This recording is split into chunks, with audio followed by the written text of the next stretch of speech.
An invading force had taken hostage the emperor of one of the largest cities in the world in 1520. The leader of the group had recently arrested 17 men and charged them with the crime of killing Spaniards. The 17 men were tied to poles and brought in front of the Great Temple, where large pyres were built using wooden weapons like javelins, bows, and arrows as kindling. The leader accused the emperor of having sanctioned the Spaniards' deaths. The emperor was placed in chains and forced to watch as the 17 men were burned at the stake. The crowd observed all this in stunned silence. A few months later, several lords of the region devised a plan to drive the invaders out of the city or kill them all. But the plot was leaked, and the leader arrested them too. Not long after that, the leader sent some of his men to start building ships back at the coastal city of Veracruz, as there was yet more talk of insurgency. And the army, for lack of a better word, had discovered unbelievable quantities of gold, which, of course, was the primary purpose of their expedition. Then they got news that would put them in an even more precarious position. 18 Spanish warships were anchored at Veracruz, but these were not reinforcements. The leader's own superior had sent an armada against him. This is a podcast about the history of Mexico, thus it must also, at times, be a history of other nations, in this case, Spain. As you know, in 1492, Columbus went looking for India, but he missed the mark. He stumbled across what we sometimes call the New World. When word of his quote-unquote discovery got back to Spain, it was on. Expeditions were financed, mercenaries and freelancers were sent, colonies were built against the wishes of most of the people who already lived there, and everybody was ordered to send a fifth of all riches plundered back to the King of Spain. This was called the Royal Fifth, or La Quinta Real. And of course, an enormous portion of the wealth of modern Europe can be traced directly back to that era. Between 1492 and 1519, the year our story picks up, Queen Isabella of Spain revoked Christopher Columbus's authority in the New World, basically on charges of incompetence and tyranny, and colonies were founded in the Dominican Republic, Haiti, Puerto Rico, Cuba, Venezuela, and now Veracruz, Mexico, as well as in several other places throughout the Caribbean. By 1508, there were about 10,000 Spaniards living in the Americas. Right now, we're in 1519, the bleeding edge, the avant-garde of the Spanish conquest of the Americas. Both Columbus and Queen Isabella have died, and we're about to see the total destruction of a gigantic city, one that the Spanish soldiers themselves described as bigger, cleaner, and more beautiful than any city in Europe at the time. Some of them, when they first saw the metropolis, asked out loud whether they weren't stepping into a dream. Tenochtitlan, the Aztec capital city, was an island on a lake called Texcoco. It was accessible only by a few long, narrow causeways, parts of which could be removed, cutting off enemy armies from the city itself. It was the kind of impenetrable, unsinkable marvel that the Titanic was. The imprisoned king mentioned earlier is Moctezuma, the 9th ruler of the Aztec Empire. His city, Tenochtitlan, is today destroyed and buried under modern Mexico City. And the invaders are portrayed almost everywhere as a Spanish army, specifically a Spanish army. And that portrayal isn't entirely true. The leader of this particular expedition was Hernán Cortés. Cortés was not a soldier. He was a lawyer. In fact, he was a lawyer who never fully completed his studies in the university, which was not uncommon at the time. The crews of conquistadors who sailed the Caribbean were basically seaborne multinational corporations, comprised of merchants, blacksmiths, tailors, lawyers, slaves from Africa and the Caribbean, farmers, sailors, and, yes, some soldiers. And the conquistadors weren't even mostly Spanish. In almost every battle, the conquistadors were heavily outnumbered by indigenous allies.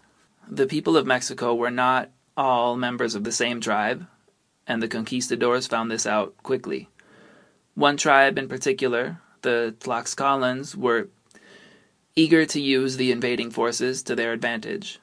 The Aztec Empire was in many ways a brutal one, and Tlaxcala was fed up with paying taxes to their neighbor. These taxes included food, money, and victims to be sacrificed. In a lot of ways, the Spanish, see, there I go already. In a lot of ways, the Spanish were a sword in the hands of Tlaxcala, a political tool with which the tribe could free themselves from domination by a nearby rogue state. So this leaves us with the question, what do you call the invaders? I could go in a radical direction and refer to them as the pawns of Tlaxcala, or I could make your ears bleed by using the word invaders 700 times in this episode.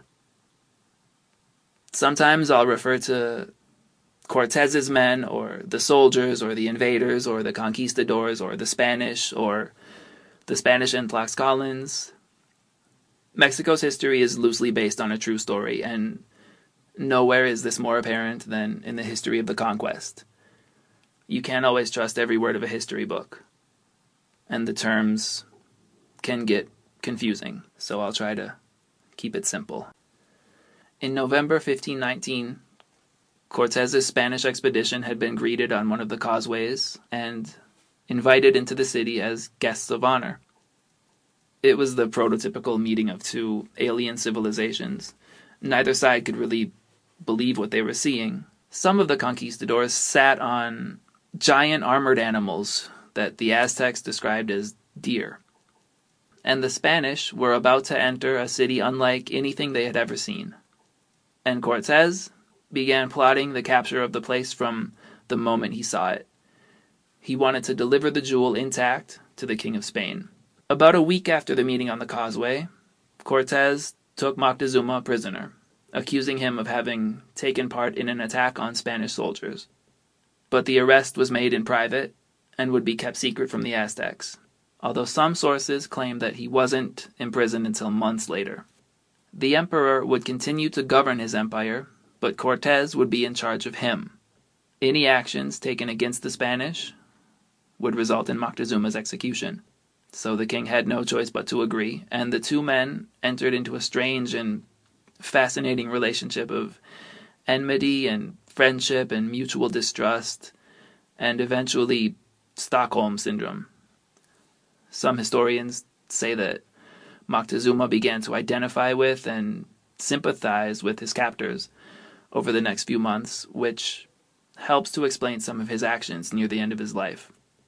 Getting back to where we left off at the very beginning of this episode, a few months after the meeting on the causeway, Cortez got the news that his superior, Diego Velázquez, the self-appointed governor of Cuba, wanted him dead or in jail.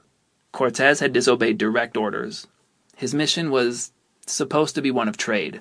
His orders were only to find gold, kidnap indigenous people, and force them into slavery in the mines beneath Cuba. But Cortez had no intention of keeping himself confined to that limited set of instructions.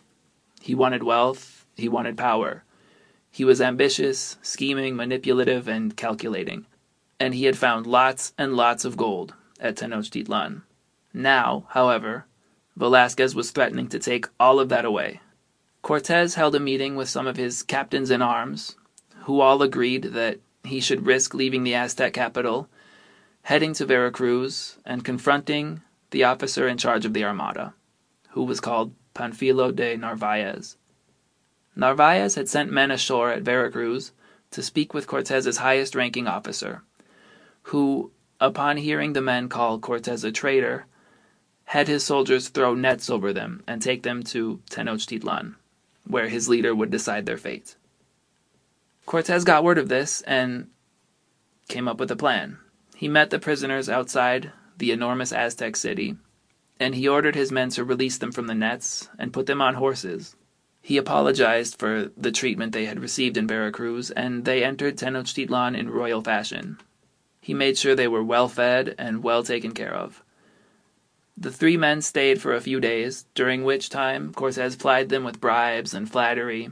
They told Cortez that, with gold, they might be able to convince some of Narvaez's men to join him. They were released and sent back to the Armada where they began to do just that, dividing gold among the men and winning allies for Cortez. Some of Narvaez's men deserted the Armada and went to Veracruz. Narvaez took part of his host and began to march toward Tenochtitlan. During this time, according to a memoir written by one of the Spanish soldiers, Bernal Diaz, 2 Aztec gods spoke to Moctezuma's priests. The gods wanted to leave Mexico because of the treatment they had received at the hands of the Spanish. And in some ways that's true. The gods had been very poorly treated by the Spanish. In every city before coming to Tenochtitlan, Cortez would march right to the top of the temple and begin smashing idols and replacing them with crucifixes and images of the Virgin Mary and, just generally being insufferable. So the gods, called Huitzilopochtli and Tezcatlipoca, had had enough. They would leave Mexico unless the Spanish were killed. If you've studied more religious history than I have, it might not surprise you to hear that soldiers on one side of a, crusade might actually have believed in the existence of their enemies' gods. If Bernal Diaz had written his memoir today, he probably would have said something like, Moctezuma reported that his priests had received word from their gods, etc., etc., thereby kind of placing the existence of the Aztec gods behind several layers of he said, she said. But no, he just comes out and says it. Their gods are mad, and they want to leave Mexico. So, Moctezuma relayed this message to Cortez, telling him it would be best if the Spanish left at once. But here's the thing. Several months before, Cortez had ordered his ships destroyed to send a message to his men that they would not be returning to Cuba or Spain anytime soon. When Moctezuma told him about the anger of his gods, Cortez ordered for ships to be built on the coast and asked the Aztec emperor to restrain his captains to keep them from attacking his men. Unbeknownst to Cortez, Moctezuma and Narvaez had been secretly exchanging messages and gifts. Moctezuma saw an opportunity to get rid of the Spanish. Narvaez was telling him that he had come to help the Aztecs and to kill Cortez. The mood among the Spanish was tense. Bernal Diaz writes that they never took off their armor during this time, not even to sleep, and they always had their weapons close by. Even the horses were kept saddled and ready for battle or escape at a moment's notice. Diaz got so used to this that later on in his life, on his estate in Guatemala, he slept with his clothes on and without a bed. He would only use his bed when important visitors came. Cortez got word that Narvaez was marching on him. He embraced Moctezuma, who looked sad, though he offered to send 100,000 of his warriors, ostensibly to help smash Narvaez. His real motive was probably to unite his Aztec soldiers with Narvaez's men in order to get rid of Cortez's army. Or maybe he hoped to end all the Spanish, Narvaez included, right there on the coast. No one really knows. Later on, Cortez's translator Malinche would tell him that the emperor's sadness was likely false. It seems pretty clear now that she was right. Malinche, like the Tlaxcalans, was vital to Cortez's mission in Mexico. Spain's conquest model always involved the use, willing or unwilling, of native interpreters. And that's the role Malinche filled. She deserves an episode or two all to herself, and I fully intend to give her that, because what little we know about her makes her even more fascinating. For this series of episodes, all you really need to know is every time Cortez and Moctezuma spoke, it was through her.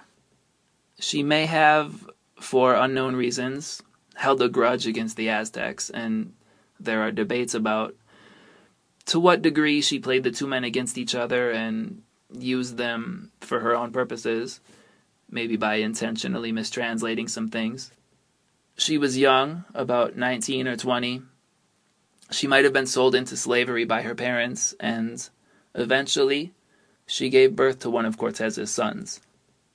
And although it's inconceivable that their son Martin was actually the first child between a Spaniard and a native Mexican, she is nonetheless sometimes called the mother of modern Mexico. The conquistador split up his forces. He left about 120 men in Tenochtitlan and took roughly the same number with him. The march brought them quickly to a city called Cholula, where they waited to be joined by 260 men stationed at Veracruz. The march brought them quickly to a city called Cholula, where they waited to be joined by 260 men stationed at Veracruz. Narvaez was now moving north to a city called Zempoala, where Cortez had made friends with the chief a year before. Cortez had given gifts to the chief, which Narvaez confiscated.